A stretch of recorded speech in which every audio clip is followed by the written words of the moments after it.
Hello दोस्तों, स्वागत है आपका आपके अपने YouTube चैनल दिसार जीकेजीएस क्लासेस में। दोस्तों, आप सब लोग कैसे हैं? उम्मीद करते हैं आप सब लोग अच्छे होंगे, स्वस्थ होंगे, मस्त होंगे और अपनी तैयारी बेहतरीन तरीके से आप सभी कर रहे होंगे। दोस्तों, जैसे कि आपको पता है, हम आपको आरआरबी एनटीपीसी अंडर ग्रेजुएट के आंसर की का सॉल्यूशन करवा रहे हैं, जिसमें दोस्तों आज हम आपको करवाने वाले हैं 14 अगस्त को फर्स्ट शिफ्ट में पूछे गए जीके के सारे क्वेश्चन।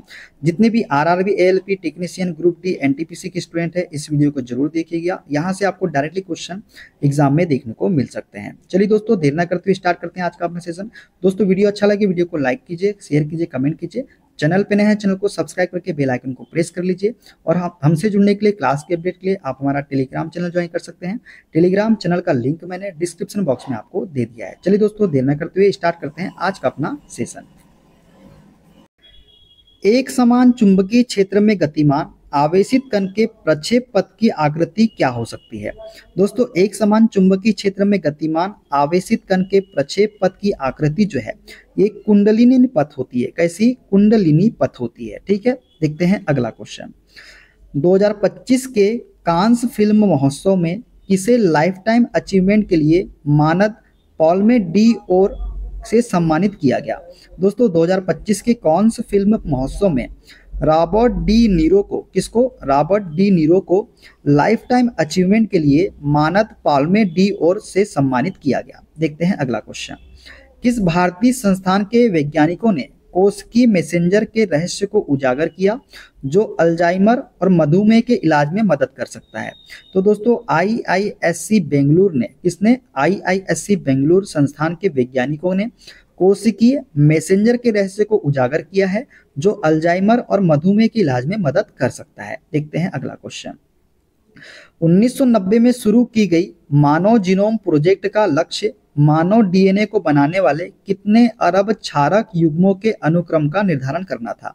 दोस्तों, 1990 में शुरू की गई मानव जीनोम प्रोजेक्ट का लक्ष्य मानव डीएनए को बनाने वाले 3 अरब क्षारक युग्मों के अनुक्रम का निर्धारण करना था। कितना? 3 अरब युग्मों के अनुक्रम का। ठीक है, देखते हैं अगला क्वेश्चन। निम्नलिखित में से कौन सा 1857 से पहले जन विद्रोह का प्रमुख कारण नहीं था? तो लोगों का ईसाई धर्म में धर्मांतरण जो है, ये 1857 से पहले जन विद्रोह का प्रमुख कारण नहीं था। देखते हैं अगला क्वेश्चन। 3 मई 2025 को डीआरडीओ ने किस राज्य में अपने स्वदेशी स्ट्रेटोस्फेरिक एयरशिप प्लेटफॉर्म एसएपी का पहला उड़ान परीक्षण सफलतापूर्वक किया है? तो दोस्तों, 3 मई 2025 को डीआरडीओ ने मध्य प्रदेश राज्य में अपने स्वदेशी स्ट्रेटोस्फेरिक एयरशिप प्लेटफॉर्म का पहला उड़ान परीक्षण सफलतापूर्वक किया है। देखते हैं अगला। 1919 अधिनियम के संदर्भ में द्वैध शासन का क्या अर्थ है? दोस्तों, 1919 अधिनियम के संदर्भ में द्वैध शासन का अर्थ है प्रांतों में दोहरा नियंत्रण। क्या है? प्रांतों में दोहरा नियंत्रण। देखते हैं अगला क्वेश्चन। भारतीय संविधान का कौन सा अनुच्छेद सूचना के अधिकार आरटीआई को भाषण और अभिव्यक्ति की स्वतंत्रता के मौलिक अधिकार से जोड़ता है? तो दोस्तों, अनुच्छेद 19(1)(a) जो है, ये भारतीय संविधान का अनुच्छेद है जो सूचना के अधिकार को भाषण और अभिव्यक्ति की स्वतंत्रता के मौलिक अधिकार से जोड़ता है। देखते हैं अगला क्वेश्चन। 1994 में भारत के निम्नलिखित में से किस शहर में इन्फोसिस की स्थापना की गई थी? तो दोस्तों, 1994 में भारत के बेंगलुरु शहर में जो है इन्फोसिस की स्थापना की गई थी। कब? 1994 में। देखते हैं अगला क्वेश्चन। सीपीयू के अंदर कंट्रोल यूनिट का प्राथमिक कार्य क्या है? तो दोस्तों, सीपीयू के अंदर कंट्रोल यूनिट का प्राथमिक कार्य है निर्देशों और डेटा के प्रवाह को निर्देशित करना। क्या करना? निर्देशों और डेटा के प्रवाह को निर्देशित करना जो है कंट्रोल यूनिट का प्राथमिक कार्य है। देखते हैं अगला।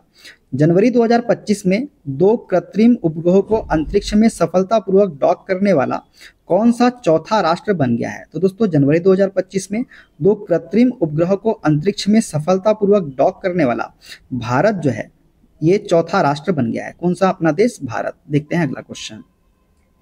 106वें संविधान संशोधन अधिनियम 2023 की मुख्य विशेषता क्या है? तो दोस्तों, 106वें संविधान संशोधन अधिनियम की मुख्य विशेषता है विधानसभाओं में महिलाओं के लिए 1/3 सीटों का आरक्षण। क्या कर है? विधानसभा में महिलाओं के लिए 1/3 सीटों का आरक्षण 106वें संविधान संशोधन अधिनियम 2023 की मुख्य विशेषता है। देखते हैं अगला क्वेश्चन। भारत के पश्चिमी घाट और उत्तर पूर्वी पहाड़ियां मुख्य रूप से किस प्रकार की प्राकृतिक वनस्पति से आच्छादित है? तो दोस्तों भारत के पश्चिमी घाट और उत्तर पूर्वी पहाड़ियां जो है ये उष्णकटिबंधीय सदाबहार वन की प्राकृतिक वनस्पति से आच्छादित है। ऑप्शन ए इसका करेक्ट आंसर हो जाएगा। 5वीं अनुसूची के अंतर्गत अनुसूचित क्षेत्रों के संबंध में राज्य के राज्यपाल को कौन सा प्राथमिक अधिकार प्रदान किया गया है? दोस्तों 5वीं अनुसूची के अंतर्गत अनुसूचित क्षेत्रों के संबंध में राज्य के राज्यपाल को जो है अनुसूचित क्षेत्रों में भूमि, वन और सामाजिक रीति रिवाजों को विनियमित करने की शक्ति प्रदान की गई है। ठीक है, देखते हैं अगला क्वेश्चन। भारत ने 21 मई 2025 को आयोजित 9वीं ब्रिक्स उद्योग मंत्रियों की बैठक में किस देश की अध्यक्षता में भाग लिया? तो ब्राजील देश की अध्यक्षता में भाग लिया भारत ने 21 मई 2025 को आयोजित 9वीं ब्रिक्स उद्योग मंत्रियों की बैठक में। देखते हैं अगला क्वेश्चन। निम्नलिखित में से कौन सा पाल वंश का संस्थापक था? तो गोपाल जो है दोस्तों ये पाल वंश का संस्थापक था। देखते हैं अगला।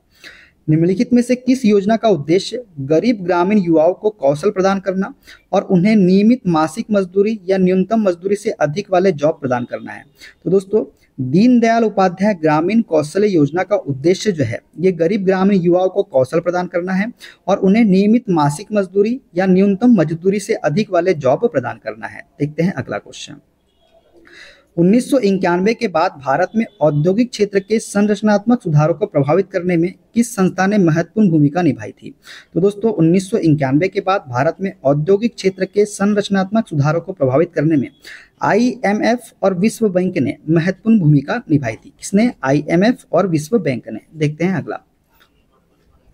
किस लेखिका ने 2025 में अपनी दिवंगत मां के साथ अपने संबंधों को दर्शाते हुए संस्मरण मदर मेरी कम्स टू मी को प्रकाशित किया? तो दोस्तों ये थे हमारी अरुंधति रॉय। अरुंधति रॉय ने अपनी दिवंगत मां के साथ अपने संबंधों को दर्शाते हुए संस्मरण मदर मेरी कम्स टू मी को प्रकाशित किया था। देखते हैं अगला क्वेश्चन। अप्रैल 2025 में भारतीय वायुसेना द्वारा राफेल और Su-30 MKI जैसे उन्नत लड़ाकू विमानों का उपयोग करके पहाड़ी और जमीनी ठिकानों पर हमलों का अनुकरण करने के लिए निम्नलिखित में से कौन सा अभ्यास किया गया था? तो दोस्तों ये किया गया था आक्रमण। कौन सा अभ्यास? आक्रमण अभ्यास किया गया था भारतीय वायुसेना द्वारा। ठीक है, देखते हैं अगला क्वेश्चन। निम्नलिखित में से कौन सा कारक महासागरीय धाराओं को प्रभावित नहीं करता है? तो दोस्तों मृदा का प्रकार जो है ये महासागरीय धाराओं को प्रभावित नहीं करता है। तापमान में अंतर, पवन और पृथ्वी का घूर्णन जो है ये महासागरीय धाराओं को प्रभावित करता है। देखते हैं अगला क्वेश्चन। भारतीय सेना ने के मराठा लाइट इन्फेंट्री के मेजर मल्ला राम गोपाल नायडू को 25 मई को निम्नलिखित में से किस सम्मान से सम्मानित किया गया? तो दोस्तों राम गोपाल नायडू को जो है कीर्ति चक्र से सम्मानित किया गया, जो भारतीय सेना के मराठा लाइट इन्फेंट्री के मेजर थे। ठीक है, देखते हैं अगला question. Governor Joseph François duplex ने निम्नलिखित में से किस यूरोपीय शक्ति की सेनाओं का नेतृत्व किया था? दोस्तों गवर्नर जोसेफ फ्रैंकोइस डुप्लेक्स ने जो है ये फ्रांसीसी यूरोपीय शक्ति सेनाओं का नेतृत्व किया था। इसने गवर्नर जोसेफ फ्रैंकोइस डुप्लेक्स ने। देखते हैं अगला क्वेश्चन। ब्रिटिश शासन के दौरान भारत के विदेशी व्यापार संरचना में काफी परिवर्तन आया।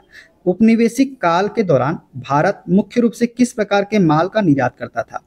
तो कच्चे माल का निर्यात करता था दोस्तों भारत हमारा, रॉ मटेरियल का। देखते हैं अगला। निम्नलिखित में से कौन सा खनिज अपने रोधी गुणधर्मों के लिए जाना जाता है और इसका उपयोग विद्युत उद्योगों में किया जाता है?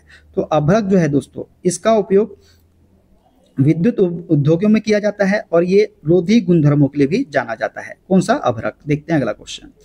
3 समान गुण वाले तत्वों के समूह को डॉबेराइनर ने क्या नाम दिया? तो त्रिक नाम दिया था डॉबेराइनर ने 3 समान गुण वाले तत्वों के समूह को। देखते हैं अगला। भारतीय संविधान के निम्नलिखित अनुच्छेदों में से किस अनुच्छेद को सामान्यतः न्यायिक समीक्षा के लिए संवैधानिक आधार के रूप में उद्धृत किया जाता है? तो दोस्तों भारतीय संविधान के अनुच्छेद 13 को जो है सामान्यतः न्यायिक समीक्षा के लिए संवैधानिक आधार के रूप में उद्धृत किया जाता है। देखते हैं अगला।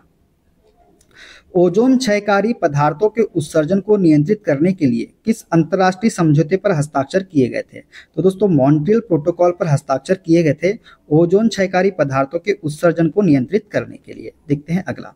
चेन्नई में निम्नलिखित में से कौन सी औपनिवेशिक युग की इमारत ग्रेटर चेन्नई कारपोरेशन के मुख्यालय के रूप में कार्य करती है? तो दोस्तों चेन्नई में रिपन बिल्डिंग जो है ये औपनिवेशिक युग की इमारत ग्रेटर चेन्नई कॉर्पोरेशन के मुख्यालय के रूप में कार्य करती है। कौन सी बिल्डिंग? Ripon building. देखते हैं अगला क्वेश्चन। निम्नलिखित में से कौन सा भारत में औपनिवेशिक काल के दौरान अंग्रेजों द्वारा शुरू किए गए सामाजिक विधि निर्माण का एक उदाहरण है? तो विधवा पुनर्विवाह अधिनियम जो है ये भारत में औपनिवेशिक काल के दौरान अंग्रेजों द्वारा शुरू किए गए सामाजिक विधि निर्माण का एक उदाहरण है। देखते हैं अगला। फरवरी 2025 में चीन द्वारा संचालित तांबे की खान से एसिड रिसाव के कारण जाम्बिया की कौन सी प्रमुख नदी प्रदूषित हो गई थी? तो दोस्तों फरवरी 2025 में चीन द्वारा संचालित तांबे की खान से एसिड रिसाव के कारण जाम्बिया की काफू नदी, कौन सी नदी? काफू नदी जो है ये प्रदूषित हो गई थी। देखते हैं अगला क्वेश्चन। फाइल या फोल्डर बनाते समय क्या आवश्यक है? दोस्तों फाइल या फोल्डर बनाते समय नाम का होना आवश्यक होता है। किसका? नाम का। देखते हैं अगला क्वेश्चन। M23 विद्रोही समूह जो हाल ही में गोमा और बुकाऊ जैसे पूर्वी क्षेत्रों में आगे बढ़ा है, निम्नलिखित में से किस देश में सक्रिय है? तो दोस्तों ये सक्रिय है कांगो लोकतांत्रिक गणराज्य में। कहाँ पे? कांगो लोकतांत्रिक गणराज्य में। देखते हैं अगला क्वेश्चन। रविंद्रनाथ टैगोर की गीतांजलि जिसे 1913 में नोबेल पुरस्कार दिया गया था को लेखन की किस शैली के रूप में सर्वोत्तम रूप से वर्गीकृत किया जाता है? दोस्तों रविंद्रनाथ टैगोर की गीतांजलि जिसे 1913 में नोबेल पुरस्कार दिया गया था को लेखन की कविताओं का संग्रह शैली के रूप में सर्वोत्तम रूप से वर्गीकृत किया जाता है। किस शैली में? कविताओं का संग्रह। देखते हैं अगला क्वेश्चन। एसयूली सांस्कृतिक परंपरा मुख्यतः पत्थर के किस प्रकार के उन्नत और सममित औजारों के लिए प्रसिद्ध है? दोस्तों एसयूली सांस्कृतिक परंपरा मुख्यतः पत्थर के विदारनी और हाथ की कुल्हाड़ी के उन्नत और सममित औजारों के लिए प्रसिद्ध है। किसके लिए? विदारनी और हाथ की कुल्हाड़ी। ठीक है, देखते हैं अगला क्वेश्चन। किस भारतीय पैरा एथलीट को हाई जंप में उनकी उपलब्धियों के लिए 2025 में मेजर ध्यानचंद खेल रत्न पुरस्कार से सम्मानित किया गया? तो दोस्तों प्रवीण कुमार को। किसको? प्रवीण कुमार को जो है हाई जंप में उनकी उपलब्धियों के लिए 2025 में मेजर ध्यानचंद खेल रत्न पुरस्कार से सम्मानित किया गया। किसको? प्रवीण कुमार को। देखते हैं अगला क्वेश्चन। मार्च 2025 में भारत द्वारा परीक्षण की गई नई अग्नि प्राइम मिसाइल की विशिष्ट विशेषता क्या है? तो दोस्तों मार्च 2025 में भारत द्वारा परीक्षण की गई नई अग्नि प्राइम मिसाइल की विशिष्ट विशेषता है कण स्तर लॉन्च और नई सामग्री। क्या है? कण स्तर लॉन्च और नई सामग्री। देखते हैं अगला क्वेश्चन। निम्नलिखित में से किसने लिम्फेटिक फाइलेरियासिस के लिए पूरे देश में मास ड्रग एडमिनिस्ट्रेशन अभियान प्रारंभ किया? तो दोस्तों ये किया जगत प्रकाश नड्डा ने। जगत प्रकाश नड्डा ने लिम्फेटिक फाइलेरियासिस के लिए पूरे देश में मास ड्रग एडमिनिस्ट्रेशन अभियान शुरू किया। किसने? जगत प्रकाश नड्डा ने। देखते हैं अगला क्वेश्चन। निम्नलिखित में से किस भारतीय क्षेत्र में बर्फीली सदिया और शीतल ग्रीष्म ऋतु वाली अल्पाइन जलवायु प्रमुख रूप से पाई जाती है? तो दोस्तों हिमालय पर्वत भारतीय क्षेत्र में जो है, हिमालय पर्वत भारतीय क्षेत्र में बर्फीली सर्दियां और शीतल ग्रीष्म ऋतु वाली अल्पाइन जलवायु प्रमुख रूप से पाई जाती है। देखते हैं अगला क्वेश्चन। भारत के पहाड़ी और वन क्षेत्रों में परिक्षिप्त बस्तियों के निर्माण को कौन सा भौतिक कारण सबसे अधिक प्रभावित करता है? तो ये ऊंचाई और भूभाग जो है दोस्तों, ये भारत के पहाड़ी और वन क्षेत्रों में परिक्षिप्त बस्तियों के निर्माण में ये भौतिक कारक है ऊंचाई और भूभाग जो सबसे अधिक प्रभावित करता है। ठीक है, तो दोस्तों ये थे आज के सारे क्वेश्चन। वीडियो कैसा लगा कमेंट बॉक्स में जरूर बताइएगा। मिलते हैं अगले वीडियो में। अपना ख्याल रखिए। Okay, bye bye, take care.